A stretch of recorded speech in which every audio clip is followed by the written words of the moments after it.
네, 주님의 귀한 말씀을 봉독해 주셔서 감사합니다. 참 좋으신 우리 주님의 은혜와 평강이 오늘도 모든 주의 사랑하는 백성들과 함께하길 주님의 이름으로 축복합니다. 아멘. 여러분 그 스마트폰 중에 우리 미국제 사과 모양 아시죠? 애플. 애플을 설립한 유명한 CEO 스티븐 잡스, 지금은 이제 살아 계시지 않지만 그분이 이제 생전에 종양이 발견되었을 때에 그 췌장암이었다고 합니다. 췌장암이면 상당히 좀 심각하지 않습니까? 그런데 그래도 딱 보니까 예후도 괜찮고, 그러니까 최고의 의료진들이니까요. 수술을 하면은 완치될 확률이 정말 높았던 그런 췌장암을 발견했다고 합니다. 그런데 이 스티븐 잡스가 그런 어떤 그 현대 의학의 기술을 본인은 이제 믿지 못하겠고 대체의학을 하겠다고 그렇게 결정을 내립니다. 그래서 9개월 동안 대체의학의 힘을 빌어서 치료를 해봤어요. 근데 아무 효과가 없는 겁니다. 9개월이 지나고 나서 아이고 이제 안 되는구나 해서 이제 병원에 가서 최고의 의료진을 쓸 수 있는 재력이 있는 사람이지 않습니까? 그래서 이제 수술을 합시다, 완치할 수 있다고 했는데, 그런데 9개월이 지나고 나니까 가능성이 거의 없어진 겁니다. 그래서 결국은 시기를 놓치고 또 그렇게 생명을 마치게 되었습니다. 많은 사람들이 아깝다, 이분이 좀 더 살아계시면 세상에 좋았을 텐데 이런 이야기도 하고, 또 최고의 이 의료 서비스를 받을 수 있는 그런 여건이 되는 사람인데 왜 그런 판단을 했을까 아쉬워하는 마음들이 있었습니다. 또 미국인이긴 한데요, DNA를 복제하는 그런 과학 기술로 노벨 화학상을 받은 캐리 멀리스라는 과학자가 있습니다. 자, 이 사람은 과학자인데요, 외계인을 열심히 믿었어요. 그리고 평소에도 별자리를 보면서 자기 운세를 계속 이렇게 판단을 합니다. 누가? 과학자가, 노벨상을 받은 과학자가. 또 이분이 연구를 했는지 에테르라고 하는 어떤 물질을 우리가 잘 사용하면 인간이 언제 어디서든 우주로 이동할 수 있다. 에테르라는 물질을 가지고 이 우주에 막 이렇게 다닐 수 있다라고 하는, 사실 과학자들의 눈으로 보면은 황당한 그런 어떤 주장과 그런 사고 방식을 가졌었다고 합니다. 자, 이처럼 지능이 높은 사람들이잖아요. 학력도 높은 사람들이고 가진 것도 많은 사람이고 소위 사회 지도 계층입니다. 근데 이런 우수하고 똑똑한 사람들이 이처럼 비합리적이고 어찌 보면 우리가 볼 때도 어리석은 그런 판단을 내리는 일들이 종종 있다는 겁니다. 그래서 많은 심리학과 또 신경과학계 연구 결과를 보니까 사람이 가지고 있는 지능은 어떤 일을 판단하는 데 있어서 합리성과 이 지능의 상관관계가 생각보다 깊지 않대요. 그러니까 지능이 높으면 우리가 합리적인 판단을 할 것 같은데 의외로 지능이 높고 공부 많이 하는 사람들이 합리적인 판단을 하지 않는 경우들이 의외로 많다는 겁니다. 오히려 스스로 똑똑하다고 생각하는 사람일수록 이 자기의 이 높은 지능을 가지고 편향된 생각을 강화하는 데 쓴답니다. 스스로 합리화를 시킬 줄 알고, 또 자기가 전문가이기 때문에 타인들이 말하는 그런 관점에 대해서는 무시하고 폐쇄적인 그런 사고방식을 가지기도 한다고 합니다. 일종의 헛똑똑인 거죠. 자, 우리는 야곱의 삶을 보면서 하나님의 복을 약속받은 사람인데도 그 특별히 하나님께 받은 그 약속이 있음에도 불구하고 우리가 자칫하면 얼마나 헛똑똑이 짓을 할 수 있는지를 이 야곱을 통해서 발견할 수 있습니다. 그런데 야곱의 이야기, 그리고 창세기 전체 이야기에서 그럼에도 불구하고 또 하나 우리가 놓치지 말아야 될 것은, 우리 인간은 그렇게 헛똑똑이 짓을 함에도 불구하고 하나님께서는 그런 우리들의 인생길을 은혜로 비춰주신다 라고 하는 사실을 여러분, 창세기를 보면서 사람 비판만 할 것이 아니라 그 속에 담겨져 있는 하나님의 은혜와 돌보심도 우리가 함께 볼 수가 있어야 한다는 겁니다. 그리고 야곱과 비슷한 우리에게도 하나님 주시는 소망이 있다는 것을 더불어 발견을 할 수가 있겠습니다. 자, 우리가 지난 시간에 봤습니다. 일부를 보았지만 창세기 27장은 한편의 범죄 영화의 한 장면 같은 그런 장면이 펼쳐집니다. 리브가와 야곱, 이 두 모자가 에서와 이삭 두 부자를 속이기 위해서 아슬아슬하게 줄타기를 하는, 그러면서 복을 쟁탈해내는 그런 이야기를 보았습니다.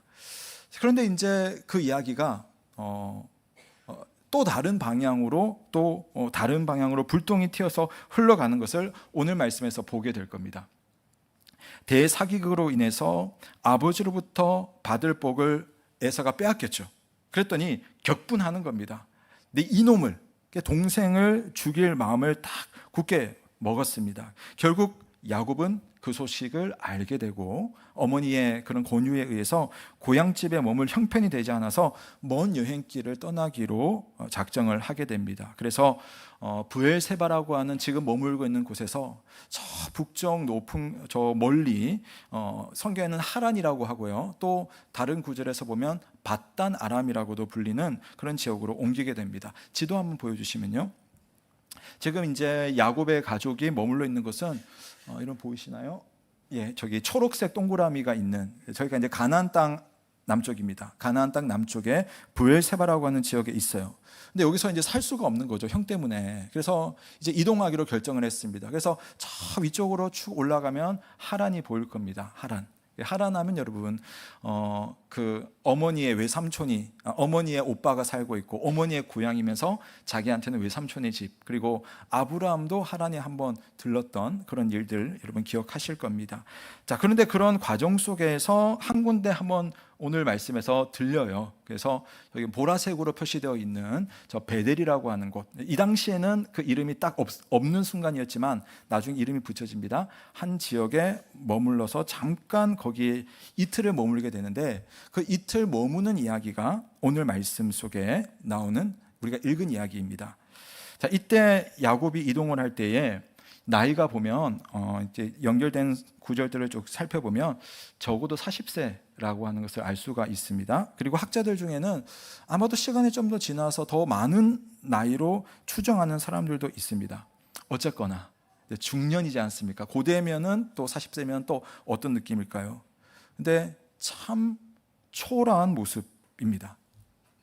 자신에게 주어진 하나님의 약속이 있긴 했지만 그 복을 받지 못할까 봐 불안해서 인간적인 술수를 사용했고, 그 술수가 되려 부메랑처럼 이제 자기에게로 돌아와서 이제는 도망자 신세가 된 겁니다.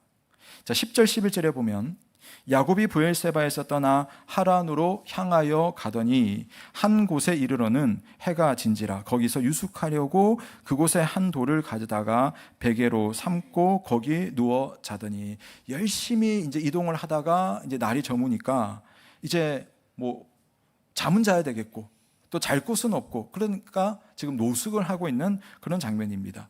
여러분, 이 장면 우리가 지난주에 보았지만 자기 아버지가 큰아들인 줄 알고 둘째 아들에게 축복 기도를 했잖아요. 복이 거기 완전히 다 갔다라고 생각하는 그 기도를 했습니다. 그 기도의 내용이 이런 거였지 않습니까? 하늘의 이슬과 땅의 기름짐이 내 큰아들에게, 둘째 아들인데 큰아들에게 다 내리기를, 풍성한 곡식과 포도주가 넘쳐나기를, 만민이 내 큰아들을 섬기고 열국이 너에게 굴복하기를 하면서 축복을 있는 대로 쏟아 부었습니다.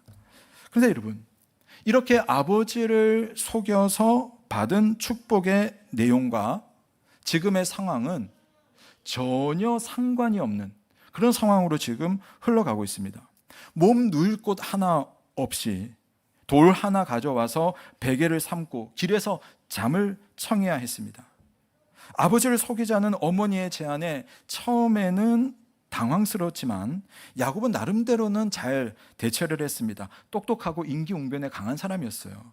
그런데 일이 여기까지 될 거라고는 아마 상상은 못했던 것 같습니다. 그런데 앞으로 보겠지만 더 황당한 일이 기다리고 있기도 합니다.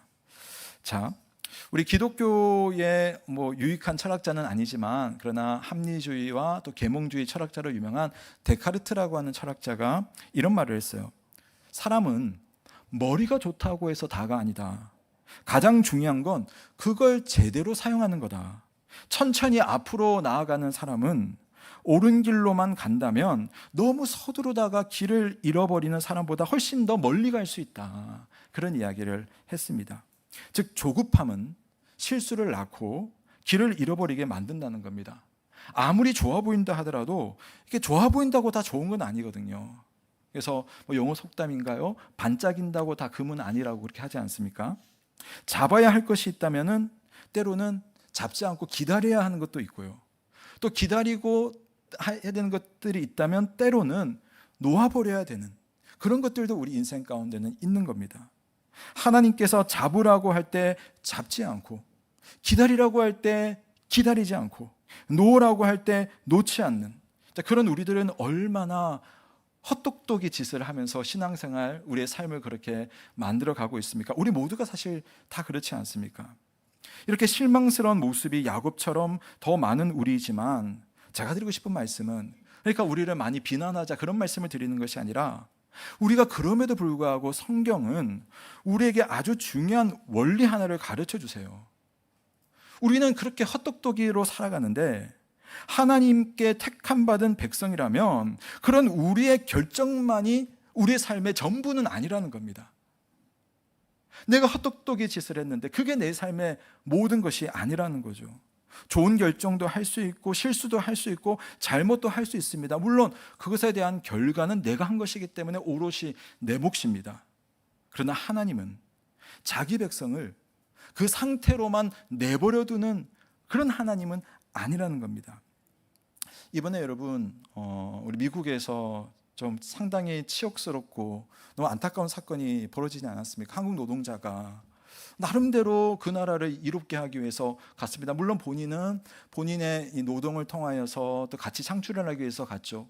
근데 어찌됐든 정치적인 상황 속에서 지금 그들이 이제 물론 풀려나서 돌아왔지만 그렇게 구금도 되고 얼마나 그런 일이 생겼습니까?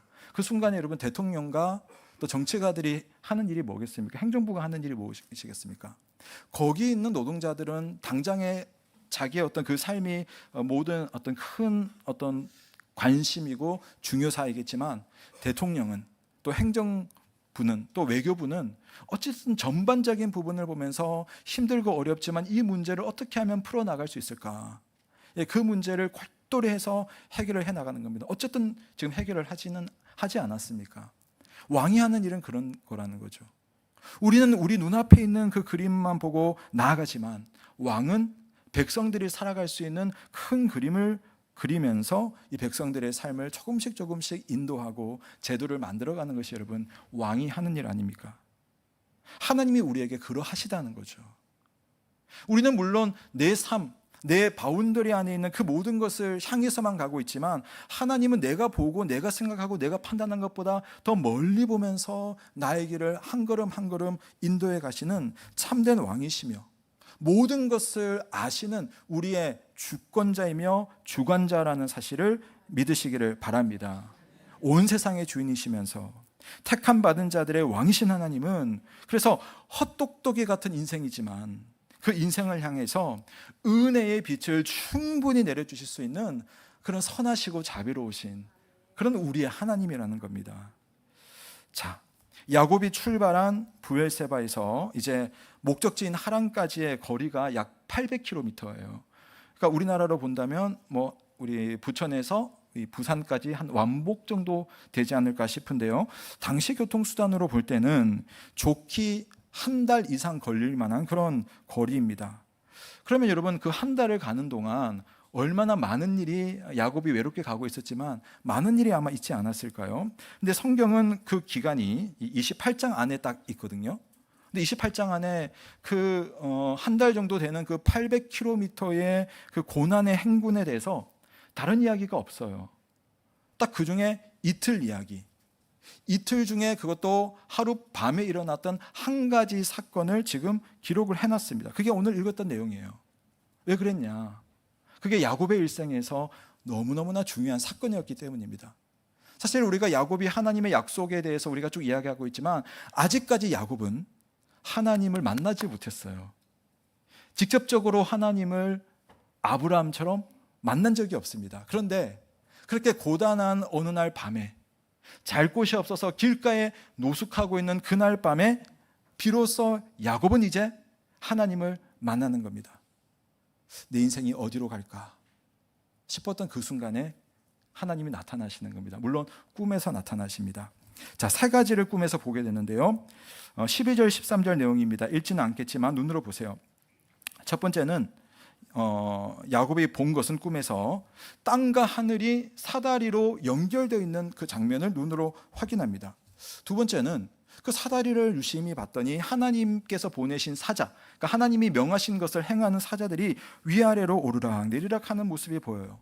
또 다시 집중해서 보니까 그 사자들, 천사들만 있는 것이 아니라 그 사다리 곁에, 성경에는 위에서라고 하는 표현이 되어 있지만 또 이것은 해석에 따라 다를 수 있는데 그 옆에서, 그 곁에서라고도 할 수 있습니다. 그래서 이 야곱의 곁에서 이 모든 것들을 진행하고 사자들을 통하여서 또 이 땅을 주관하시고 하늘과 이 사이를 연결해 주시면서 일하고 계시는 하나님이 그 눈에 딱 들어온 겁니다. 그동안 야곱은 실제로 하나님의 약속을 바라보고 살았죠. 그래서 그 약속, 하나님의 그 복이 내 것이 되도록 하기 위해서 형을 속이고 아버지를 속이고 그렇게 난리를 부린 것 아닙니까? 그런데 또 잘 보면 그 약속을 바라보면서도 실제로 하나님께서 내 삶에, 그 약속 주신 하나님이 실제 내 삶에 직접적으로 개입하시고 돌보신다는 생각까지는 하지 못한 것 같아요. 하나님이 약속을 하셨으면, 여러분, 약속을 했으면 누가 약속을 지켜야 돼요? 약속한 사람이 지켜야 되지 않습니까? 하나님이 약속을 지켜야죠. 근데 야곱은 약속을 주신 하나님의 그 약속을 들으면서도 약속을 지키시는 하나님이 아니라 약속을 쟁취해내는 자기 인생의 모든 것들이 초점이 가 있었어요. 그 말은 뭐냐면 자기의 하늘, 하나님이 계시는 그 하늘은 자기의 감정으로는 다 닫혀 있는 겁니다. 그래서 땅만 바라보면서 이 땅의 길만 걸어가면서 지금 살아가고 있는 사람이 바로 야곱이었어요. 근데 야곱의 꿈속에 뭐가 나타났습니까? 그렇게 닫혀 있다고 생각했던 하늘이 사다리로 연결되어 있고 그 연결된 사다리 사이에 하나님이 보내신 사자들이 왔다 갔다 하고 있고 무엇보다 하나님께서 하늘과 땅을 연결하며 야곱에게 주신 그 약속을 충분히 이루시는 바로 그 하나님이라는 사실을 그의 눈으로 확인하는 겁니다. 그러니까 눈으로 봤지만 하나님께서 아마 이렇게 말씀하는 것 같아요. 야곱아, 너 혼자 아니야. 네가 어디에 있든지 난 너에게 갈 수 있어. 너와 나의 거리가 아무리 멀게 보이지만 나는 어디서든 너에게 내려올 수 있고 심지어 너의 곁에 있어 라고 하는 사실을 눈으로 보게 하셨습니다. 그뿐만 아니라 이 꿈속이지만 하나님 또 하나 야곱에게 귀에 들리는 말씀도 주십니다. 자, 13절부터 15절까지 우리 한번 같이 읽어보겠습니다. 시작. 또 본즉 여호와께서 그 위에 서서 이르시되 이삭의 하나님이라 내가 누워있는 땅을 내가 너와 내 자손에게 주리니 내 자손이 땅의 티끌같이 되어 내가 서쪽과 동쪽과 북쪽과 남쪽으로 퍼져나갈지며 땅의 모든 족속이 너와 내 자손으로 말미암아 복을 받으리라. 내가 너와 함께 있어 내가 어디로 가든지 너를 지키며 너를 이끌어 이 땅으로 돌아오게 할지라. 내가 네게 허락한 것을 다 이루기까지 너를 떠나지 아니하리라 하신지라. 아멘. 여러분, 이 말씀은요, 물론 야곱에게 좀 더 덧붙여진 내용이 있긴 합니다만은 그러나 할아버지가 들었던 말씀이에요. 아브라함이 들었던 약속의 말씀이고 또 그래서 그 말씀이 그 아들인 이삭에게도 전수된 하나님의 약속입니다. 그리고 그 약속을 야곱에게 한 번 더 들려주는 겁니다. 근데 상황은 무엇입니까?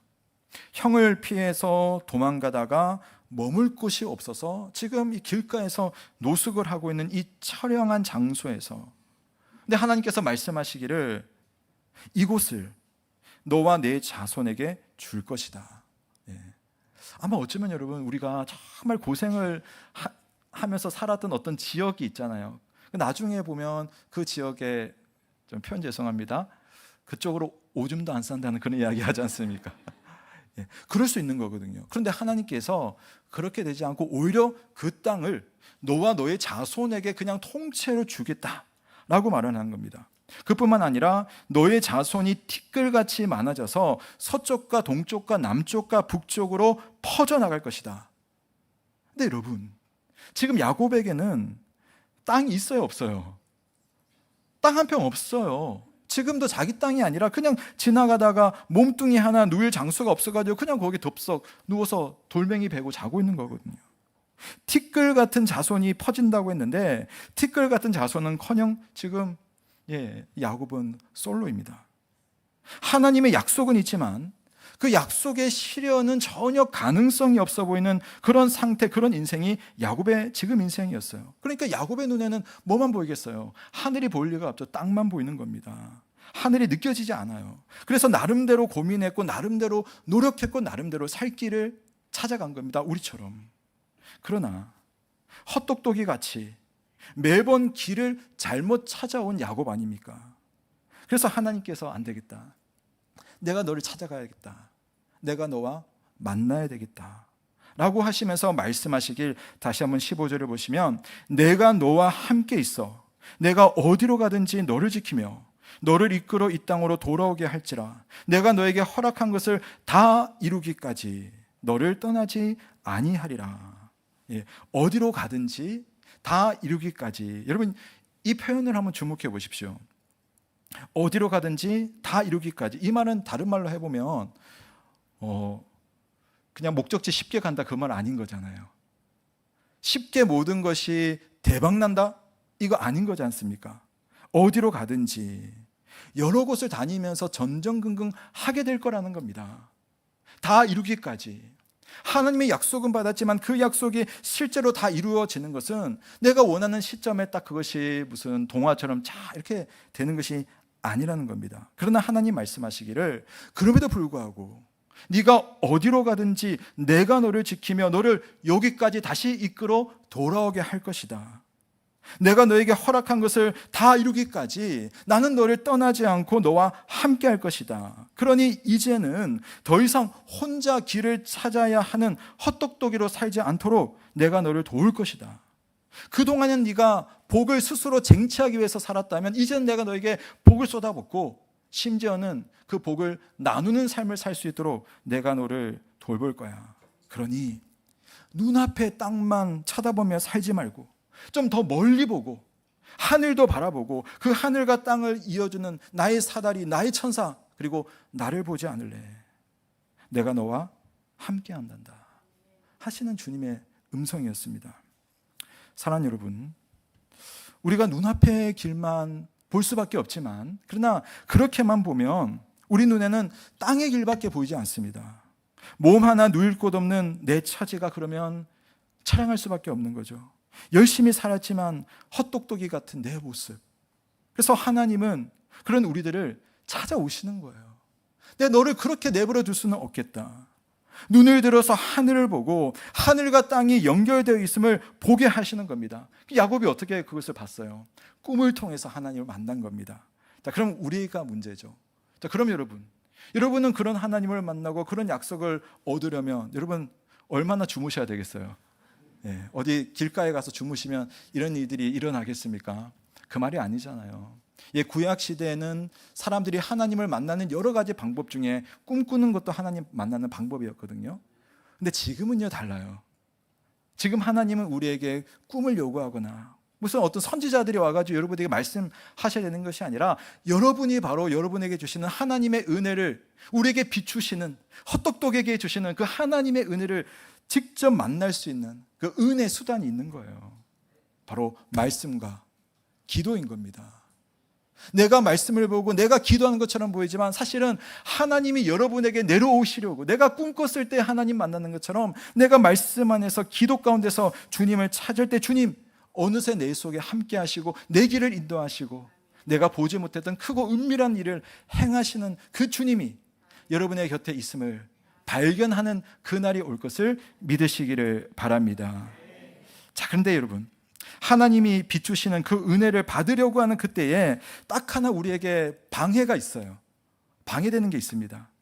그 뭐냐면은 꿈을 꿨잖아요. 눈을 감고 꿈을 꿀 때는 몰랐는데 눈을 딱 뜨고 나면은 뭐가 보입니까? 현실이 딱 있는 거예요. 우리 다 그렇지 않습니까? 실제 우리의 삶이 실제 내가 지금 고민하고 있는 우리 가정의 문제가 내 직장에 돌아오는 문제 때문에 이 현실로 돌아오면 다시 내가 낭망하고 또 마음이 위축되는 것이 바로 우리입니다. 그래서 우리는 약속과 현실 사이에 항상 서서 결단을 요구받게 되는 겁니다. 몇 년 전 이야기인데요. 제가 주일 아침에 눈을 떴어요. 근데 주일 설교 준비가 전혀 안 돼 있는 겁니다. 예배 시간도 이제 보니까 얼마 안 남았어요. 여러분 설교 해보셨어요? 얼마나 진짜 절망이 되고 어디 뭐 쥐구멍이 있으면 가서 어디 숨어버리면 좋겠다는 그런 생각이 듭니다. 그래서 정말 제가 눈을 뜨자마자 입에서 어떡하지? 막 이러면서 막 그렇게 제가 정말 한탄하는 신음이 막 절로 나오고 막 아내가 옆에서 막 놀라고 막 그랬었어요. 그래도 뭐 어쩝니까? 정신 차려야죠. 그래서 정신 차리려고 눈에 힘을 딱 줬어요. 꿈인 거예요. 꿈이었습니다. 전문적 용어로 말하면 개꿈이었어요. 그러니까 이제 주일을 지난 월요일 아침에 제가 좀 늦잠 잤거든요. 그래서 식은땀을 흘리면서 제가 월요일 아침에 일어나서 하나님 감사합니다. 감사합니다. 얼마나 그렇게 좋아하면서 안심을 했는지 몰라요. 그러니까 이렇게 꿈을 꿨을 때 이렇게 저처럼 오히려 이런 반전이 있으면 참 좋겠지만 야곱의 상황은 사실 반대입니다. 반대예요. 꿈은 좋았죠. 그런데 눈을 뜨니 어떻습니까? 길가에 잠들어 있는 처량한 자기 신세. 목적지는 있지만 얼마나 가야 할지, 어떻게 가야 할지, 가면 어찌 될지 알 수 없는 불안한 처지. 우리가 마찬가지잖아요. 말씀을 열심히 읽을 때는 은혜가 충만합니다. 기도하면 하나님 모든 것도 해주실 것 같아요. 예배 때는 목사가 좋은 말만 하니까 그 말 듣고 돌아가면 다 잘 될 것 같아요. 그런데 딱 돌아서면 느껴지는 그 느낌적 느낌, 아시죠? 그 뭔지. 예배당을 나와서 집에 돌아가는 그 발걸음 속에 집에 돌아가면 그 산적한 문제들이 있지 않습니까? 월요일 아침이 다가오는데 직장 가면 그 사람 봐야 하는데 저 상대방 그 회사 또 어떻게 이게 협상을 할까? 이런 감정들 여러분 있지 않습니까? 이때가 참 중요한데 헛똑똑이의 길을 가기 쉬운 우리들에게 하나님은 우선 은혜를 비춰주십니다. 근데 그 다음에 우리가 할 일은 뭐냐면 이 약속과 현실 사이에서 우리는 어떤 반응을 해야 됩니다. 어떤 반응이냐? 다시 땅만 쳐다보면서 살 것이냐? 그럼에도 불구하고 이 땅은 그대로지만 땅에 연결되어 있는 사다리를 통해서 하늘을 바라보고 나아갈 것이냐? 지금 눈앞에는 그저 황량한 땅이 전부이지만 나 하나님 말씀하신 그들 약속 믿고 가리라. 가는 길에는 여러 가지 일들이 있을 것이고 때로는 돌아가기도 하고 많이 기다려야 되기도 하겠지만 하나님의 약속 안에서 그래도 땅을 보고 하나님의 약속으로 내 삶을 그래도 해석해내고 또 믿음으로 한 걸음 한 걸음 나아가리라 라고 하는 그런 믿음의 결단이 여러분 물론 쉽지 않고 오늘 돌아가도 마찬가지겠지만 그러나 날마다 우리는 그런 결단 속에서 하나님 주시는 믿음으로 그 은혜 가운데서 그 결단의 자리로 나아가는 겁니다. 야곱은 약속과 현실 사이에서 약속을 향해서 마음과 몸을 더 기울였던 것 같아요. 그래서 하나님의 말씀을 향해서 그래도 손을 뻗기로 결정 내렸어요. 우리랑 조건이 비슷합니다. 근데 야곱은 그래도 하나님께 손을 뻗습니다. 자, 28장 16절부터 19절 말씀에 보면 야곱이 잠이 깨어 이르되 여호와께서 과연 여기 계시거늘 내가 알지 못하였도다. 이에 두려워하여 이르되 두렵도다 이곳이요 이것은 다름 아닌 하나님의 집이요 이는 하늘의 문이로다 하고 야곱이 아침에 일찍이 일어나 베개로 삼았던 돌을 가져다가 기둥으로 세우고 그 위에 기름을 붓고 그곳 이름을 베델이라 하였더라 하면서 하나님 앞에 예배드리는 장면입니다. 자 보세요. 여호와께서 과연 여기 계시거늘 내가 알지 못하였도다. 왜 몰랐겠어요? 하나님을 우리가 느낄 수 있는 아무런 그런 상황에 이런 것들이 없는 거 아니겠어요? 그냥 절망 가운데서 잠든 거거든요. 그런데 꿈에서 하나님 만나고 나서 약속의 말씀을 한 번 더 붙들면서 야곱의 이 고백을 보십시오. 아무런 보호도 받지 못한 채 잠들었던 그곳, 여전히 아무것도 없는 그곳을 모든 것이 있는 것으로 바꿔버립니다. 여호와께서 과연 여기 계시거늘 내가 몰랐구나. 보이지 않아서 몰랐지만 하나님이 계시지 못할 장소, 그분이 다스리지 못하는 세계가 여러분 없지 않습니까? 그래서 고백을 한 겁니다. 그래서 땅에다가도 이름을 붙이기를 베이트엘인데요. 하나님의 집, 여기가 하나님의 집이다. 아니 아무것도 없는 이곳을 하나님의 집이라고 믿음의 고백으로 신뢰하는 마음으로 하나님 앞에 고백을 올려드립니다. 그러면서도 또한 마지막 절에 보면 하나님, 제 삶의 모든 것이 주님께로부터 오는 것임을 믿는 믿음으로 하나님 앞에 10의 1조를 드림으로 모든 것이 당신께로 왔습니다 라는 고백도 드리겠다고 결단을 합니다. 물론 잘 읽어보시면 야곱은 아직까지도 좀 하나님께 협상을 해요. 보시면 뭐 이렇게 해주시면 이렇게 하고 뭐 뒤쪽에 보면 그런 표현들이 있습니다. 그러나 하나님은 그런 야곱, 이 헛똑똑이 같은 이런 야곱을 그럼에도 불구하고 야곱에게 가장 맞는 믿음의 길을 통하여서 그의 삶을 인도하시는 겁니다. 나중에 여러분 자기 외삼촌한테 된통 당하지 않습니까? 얼마나 속이는 야곱이 속임 당해가지고 고생을 이만저만 하는 게 아니에요. 근데 그 장면만 보면 야곱의 인생은 그냥 떨어지는 거지만 오늘 이 말씀과 함께 보면 하나님은 그곳에서도 야곱에게, 그 헛똑똑에게 은혜를 주시려고 야곱을 향한 맞춤 믿음의 훈련으로서 그의 길을 인도하시고, 그리고 그런 과정을 통해서 야곱은 점점 더 하나님께 가까이 가고 하나님의 은혜를 경험하게 되는 겁니다. 여러분, 우리는 모두예요. 각자 모양이 다를 뿐이지 우리는 다 서로 다른 헛똑똑이 아니세요? 내가 아무리 잘한 것 같고 똑똑한 것 같지만 사실 우리가 얼마나 앞을 바라보면서 갈 수가 있습니까? 그러나 헛똑똑이일지라도 하나님은 자기 백성을 돌보세요. 제가 아이 키울 때 이렇게 그 블록 레고 같은 걸 이렇게 만들지 않습니까? 그러면 이제 어른들은 그래도 간단한 건 보면 이렇게 만들면 된다는 개념이 있는데 아기 때는 그게 안 돼요. 그래서 뭐 이거 해보고 저거 해보고 모양이 안 나오거든요. 그러면 이제 뭐 합니까? 다 만들어주면 애가 자존심 상해하니까 부품 하나씩 살살 이렇게 밀어줘요. 여기 있네? 이러고 여기 있네? 빨간 거 한번 해보면 어때? 하면서 그런 식으로 이렇게 몰아주면서 이제 조금씩 완성해 가는 겁니다. 그럼 우리가 헛똑똑이기 때문에 완성하는 것은 우리 힘으로는 참 쉽지 않습니다. 그러나 자기 자녀를 사랑하시는 하나님께서, 자기 백성의 길을 아시는 하나님께서 우리의 길을 한 걸음 한 걸음 인도하신다는 것은 분명한 사실입니다. 그래서 오늘 헛똑똑이 직 때문에 지금 너무나 비참한 상황에 있는 그 야곱에게 오늘은 꿈으로 나타나셔서 내가 이렇게 너와 함께하고 있으니 걱정하지 말고 이 길을 걸어가지 않을래 하는 것입니다. 사도 바울도 이런 고백을 하는데요. 자, 우리 로마서 8장 38, 39절 유명한 말씀인데 한번 같이 읽어보겠습니다. 시작.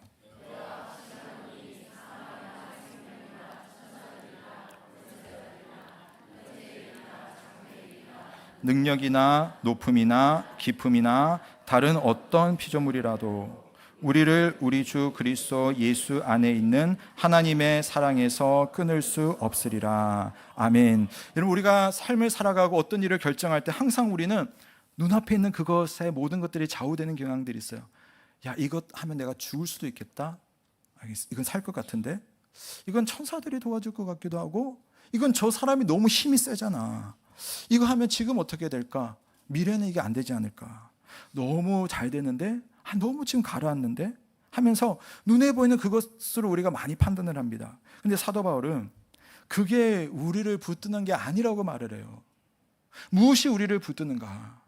바로 그리스도 예수 안에 있는 하나님의 사랑이 하나님의 목적과 하나님의 계획과 하나님의 뜻을 끈끈하게 접착제처럼 붙들고 있기 때문에 우리는 헛똑똑이 같을지라도 하나님은 우리의 길을 그 사랑의 그 손으로 붙잡고 우리를 끝까지 인도하시는 그 하나님이 우리의 아버지라는 사실을 믿으시기를 바랍니다. 다시 눈을 뜨면 보이는 것이 참 많죠. 오늘이라고 하는 이 시간이 걸림돌이 되고 또 내일이 불안 요소가 되는 우리의 삶, 우리의 땅이 여전히 보일 겁니다. 내일 되면 여러분 또 걱정거리들이 밀려들 겁니다. 이 땅에서 우리는 헛똑똑이 같아요. 그러나 하나님은 그런 인생길 위에 결국은 은혜를 비추어 주실 겁니다. 내 눈에 지금이 전부이지만 주님은 더 먼 것을 보면서 우리의 길을 그것 하나하나 넘어가도록 하여서 하나님의 선한 것으로 인도해 주시는 겁니다. 야곱이 꿈에서 하늘과 땅을 연결한 사다리와 오르락내리락 하는 천사와 하나님을 보았습니다. 우리는 그럼 뭘 봐야 될까요? 우리도 좀 뭔가 봐야 되지 않겠습니까? 아까 말씀과 기도라고 했지만 좀 더 우리가 구체적인 게 좀 필요한 것 같아요. 예수님이 그런 말씀을 하셨습니다. 요한복음 1장 50절 51절에 보면 예수께서 대답하여 이르시되 내가 너를 무화과 나무 아래서 보았다함으로 믿느냐? 이보다 더 큰 일을 보리라. 예수님 하시는 일을 보리라. 또 이르시되 진실로 진실로 너에게 이르노니 하늘이 열리고 하나님의 사자들이 인자 위에 오르락내리락 하는 것을 보리라 하시니라.